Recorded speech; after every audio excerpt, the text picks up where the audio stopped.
In the dim control room of Earth's orbital defense station, alarms blared, sending a wave of urgency through the facility.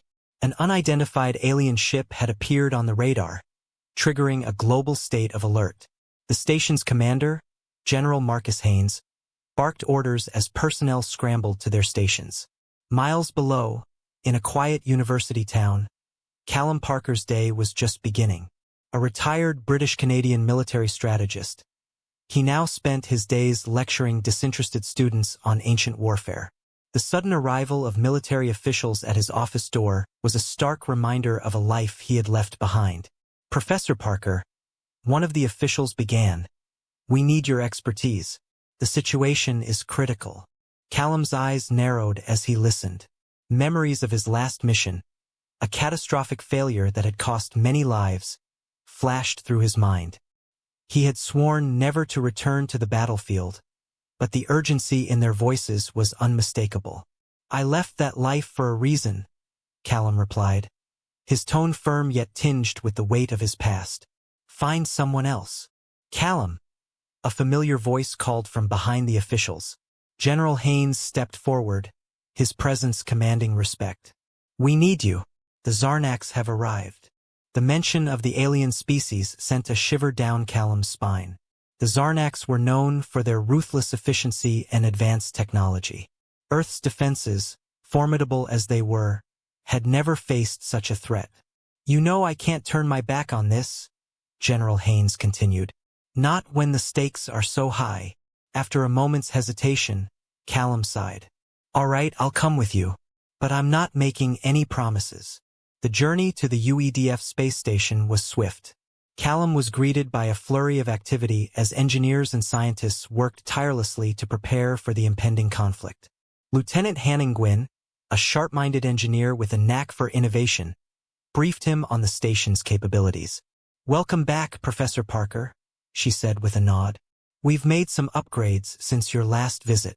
"Let's hope it's enough," Callum replied, scanning the array of advanced weaponry and defense systems. "Tell me about the Zarnax ship." Dr. Rajesh Patel, an expert in alien biology, joined them. "The Zarnax vessel is unlike anything we've seen. Its armor is nearly impenetrable, and its weapons are far beyond our current technology. But there's something odd about their biological makeup that might give us an advantage." Sergeant Jason O'Neill, a seasoned soldier with a no-nonsense attitude, stepped forward. "We're ready to fight, sir. Just give us the plan." Callum's mind raced as he absorbed the information. Despite the advanced technology at their disposal, traditional tactics would play a crucial role. He began formulating a strategy, combining guerrilla warfare techniques with the station's modern capabilities. "We'll need to be unconventional," Callum said, addressing the assembled team. "Their technology might be superior, but they won't expect us to use low-tech strategies. Lieutenant Nguyen, I need you to work on ways to disrupt their systems. Dr. Patel, focus on their biological vulnerabilities. Sergeant O'Neill, prepare your team for close-quarters combat." As the team dispersed to their tasks, Callum turned to General Haynes. "This isn't going to be easy, but if we can exploit their weaknesses, we might stand a chance." Hours later, as Callum stood on the observation deck, the enormity of their challenge became clear. The Zarnax ship loomed in the distance, its sleek, ominous design a stark contrast to the stars behind it. It powered up its weapons, and the station's alarms blared once more. General Haynes joined him, his expression grim. "They're making their move. We need to act fast." Callum nodded, his resolve hardening. "Let's show them what humanity is capable of." "Brace for impact." General Haynes' voice cut through the chaos as explosions rocked the station. The alien onslaught had begun, and the defense systems were struggling to keep up. Callum Parker, newly returned to the fray, took charge of the situation with a calm intensity born from experience. "Lieutenant Nguyen, report," Callum commanded, his eyes scanning the tactical display. "Shields holding at 60%, Nguyen replied, her fingers flying over the control panel. "But they're throwing everything they've got at us."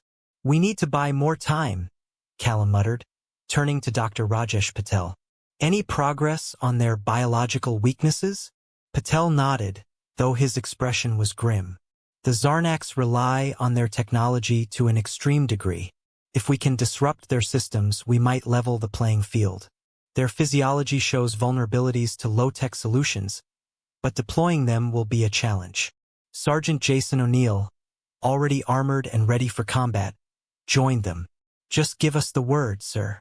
My team is ready to engage. Callum took a deep breath, organizing his thoughts. All right, listen up. Ngwin, focus on defensive measures and keep those shields up. Patel, I need you to develop a method to exploit their biological weaknesses. O'Neill, prepare your team for boarding operations. We'll hit them from the inside. The UEDF launched their counteroffensive. Callum's unconventional tactics, rooted in guerrilla warfare and historical combat strategies, began to show promise. They used stealth and subterfuge, avoiding direct confrontations with the Zarnax's superior technology. As O'Neill's team infiltrated the alien ship, they moved through the dimly lit corridors with practiced efficiency. The atmosphere was tense, but their resolve was unwavering. Each step brought them closer to the ship's core, where they hoped to plant the disruptive devices designed by Patel. Stay sharp, O'Neill whispered to his squad. We're in the lion's den now. Back on the UEDF station, Callum coordinated the operation with General Haynes. We need to keep their attention on us, Callum said. Draw their fire away from O'Neill's team. Agreed, Haynes responded. We'll launch a series of feints to keep them occupied. The station's defenses flared, launching counterattacks and evasive maneuvers. The Zarnax responded with relentless aggression, but Callum's strategies kept them off balance. Inside the Zarnax ship, O'Neill's team reached the core. The alien architecture was a maze of advanced technology, but they had a clear target, the central control node. As they approached, they encountered heavy resistance. Zarnax warriors, formidable and relentless, engaged them in fierce combat. O'Neill, we're pinned down, one of his soldiers shouted over the comms. Hold your ground, O'Neill ordered. We need to plant those devices. Using a combination of tactics learned from Callum, the team managed to outmaneuver the Zarnax. They planted the disruptive devices on the control node, which Patel's research indicated would destabilize the ship systems. Devices are in place, O'Neill reported. Initiating disruption now. As the devices activated, the Zarnax ship shuddered. Lights flickered, and systems began to fail. The Zarnax warriors faltered, their reliance on technology turning into a liability. Callum, it's working, Ngwin reported from the station. Their systems are destabilizing. We're gaining the upper hand. Good, Callum said. Now let's press our advantage. All units, move in for the final strike. The UEDF forces launched a coordinated assault, exploiting the chaos aboard the Zarnax ship. The alien vessel, once an impenetrable fortress, was now vulnerable. Callum's unorthodox tactics and the team's unwavering determination turned the tide of the battle. As the dust settled, the Zarnax ship lay disabled. The UEDF had achieved a hard-fought victory, but the war was far from over. Callum knew this was only the beginning of a much larger conflict. Back on the station, the team regrouped. O'Neill, Ngwin, and Patel joined Callum in the command center, where General Haynes awaited their report. We did it, O'Neill said, his voice filled with a mix of relief and exhaustion. We took down their ship. Well done, everyone, General Haynes said, his stern demeanor softening with pride. But we need to stay vigilant. The Zarnax won't take this defeat lightly. Callum nodded. Agreed. This victory buys us time, but we need to prepare for their next move. We need to learn everything we can about them and anticipate their strategies. Earth will never surrender, Callum declared, rallying his team as they launched their counterattack against the Zarnax threat. The alien vessel, although damaged from their previous assault, remained a formidable opponent. Callum's unconventional tactics had bought them precious time, but now they faced a critical juncture. Lieutenant Hannah Ngwin worked tirelessly at her console, orchestrating the station's defense systems. Sir, we're detecting increased activity within the Zarnax ship. It looks like they're regrouping for another offensive. Stay focused, Lieutenant, Callum replied. We need to disrupt their operations before they can mount a full-scale attack. Dr. Patel, any updates on their biological vulnerabilities? Dr. Rajesh Patel adjusted his glasses and reviewed his data. We've identified a neural relay that seems central to their coordination. If we can sever this connection, it should cause significant disruption to their command structure. Good, Callum said, formulating a plan. Sergeant O'Neill, your team will infiltrate the Zarnak ship and target that relay. Use the disruptors Dr. Patel developed. Ngwin, maintain a defensive perimeter and keep their attention on us. As O'Neill's team prepared for the mission, the atmosphere in the station was tense but determined. They knew the stakes were high, but they also knew they had the advantage of human ingenuity and adaptability. Each member of the team carried the weight of Earth's survival on their shoulders. Ready for insertion, O'Neill reported. His team, a mix of seasoned soldiers and tech specialists, steeled themselves for the task ahead. They boarded their craft and launched toward the alien vessel, navigating through the debris of previous skirmishes. Inside the Zarnak ship, the team moved with precision. The corridors were a maze of advanced technology and alien architecture. Every step brought them closer to their objective but also deeper into enemy territory. Keep it tight, O'Neill whispered, leading the way. Patel, guide us to the relay. Dr. Patel's voice crackled over the comms. Just ahead, Sergeant. You'll need to breach the security door on your left. Using advanced breaching tools, the team made quick work of the door. As they entered the relay room, they were met with fierce resistance. Zarnak soldiers, alerted by the intrusion, fought back with a ferocity that tested the team's resolve. Hold the line, O'Neill shouted, engaging the enemy. We can't afford to fail here. Ngwin monitored the battle from the station, her heart pounding with every update. Callum, O'Neill's team is facing heavy opposition. They need support. We'll give them everything we've got, Callum responded. Divert power to the forward cannons. Let's create a distraction. The station's cannons roared to life, unleashing a barrage that lit up the space between them and the Zarnak's ship. The alien vessel shuddered under the assault, and the diversion gave O'Neill's team the opening they needed. Disruptors in place, O'Neill reported. Activating now. The devices hummed to life, sending pulses of energy through the Zarnak's relay. Instantly, the alien ship's coordination faltered. Systems flickered, and the previously formidable soldiers began to falter. Ngwin, they're destabilized, Callum observed. Press the attack. We need to exploit this window. The UEDF forces launched a full-scale assault, targeting the now vulnerable points on the Zarnak ship. The once indomitable vessel began to crumble under the relentless offensive. Inside the relay room, O'Neill and his team fought with renewed vigor. With the Zarnaks disoriented, they pushed forward, securing their position and ensuring the disruptors maintained their effect. We're holding, sir, O'Neill reported. But we need extraction soon. Hang tight, Callum replied. We're sending reinforcements. As the battle raged on, the UEDF forces gained the upper hand. The Zarnak's ship, now crippled, struggled to maintain its defenses. Callum's strategy, blending ancient tactics with modern technology, had turned the tide. Prepare for boarding, Callum ordered. We need to secure the ship and gather intelligence. This victory will mean nothing if we don't learn from it. As UEDF forces boarded the Zarnak's vessel, they encountered pockets of resistance, but the alien soldiers were no match for the coordinated human assault.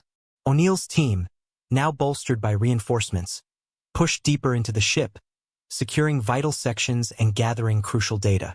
Sir, we've secured the bridge, O'Neill reported. It's over. The ship is ours.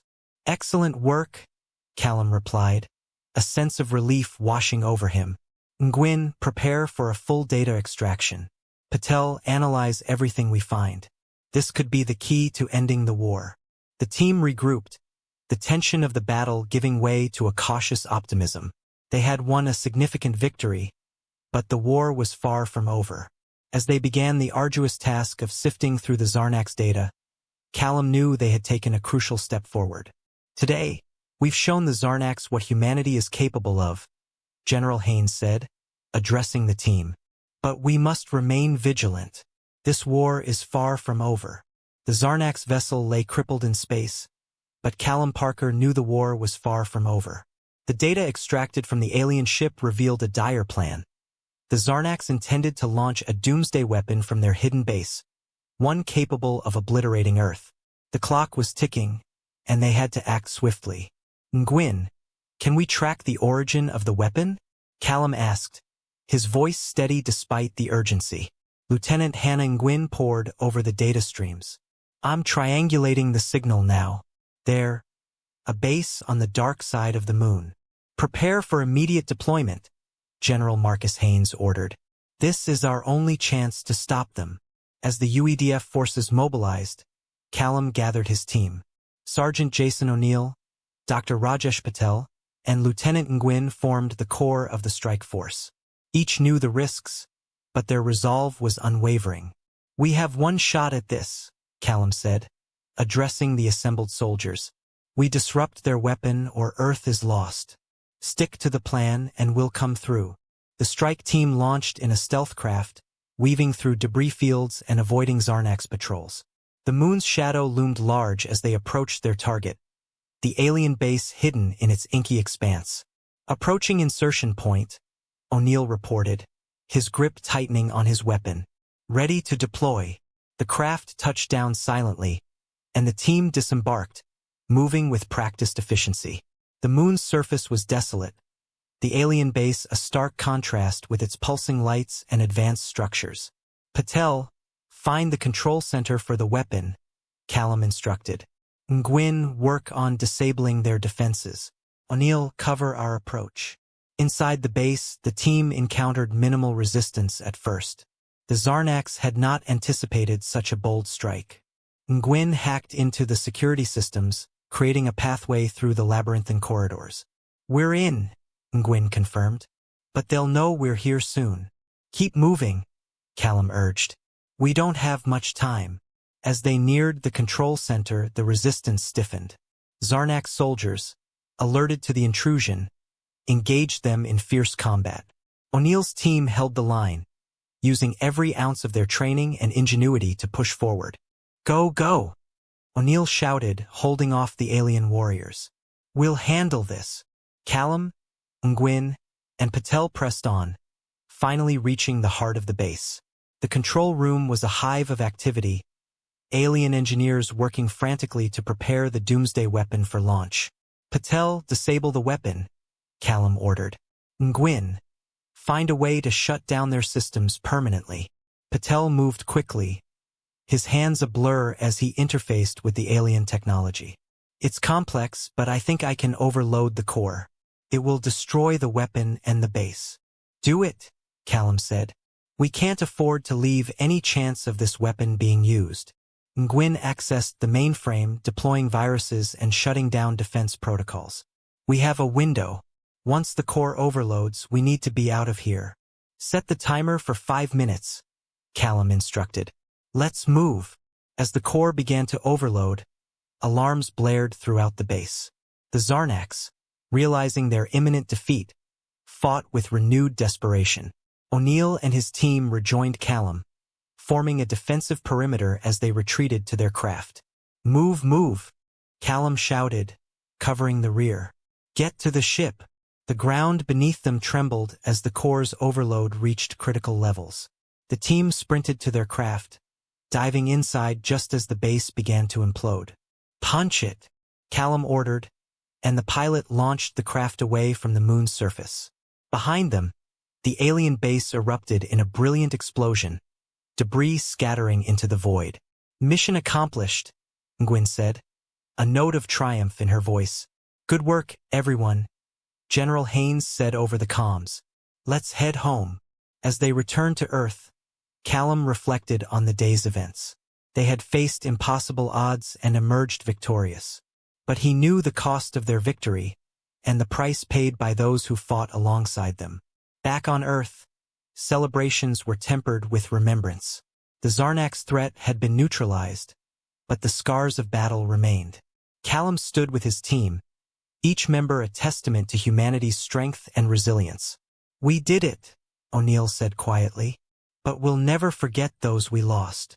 Nor should we, Callum replied. Their sacrifice ensured our survival. We honor them by continuing to defend what they fought for. As the sun set on a grateful world, Callum knew their work was far from over. New challenges would arise, new threats would emerge. But humanity, united and resolute, would face them all.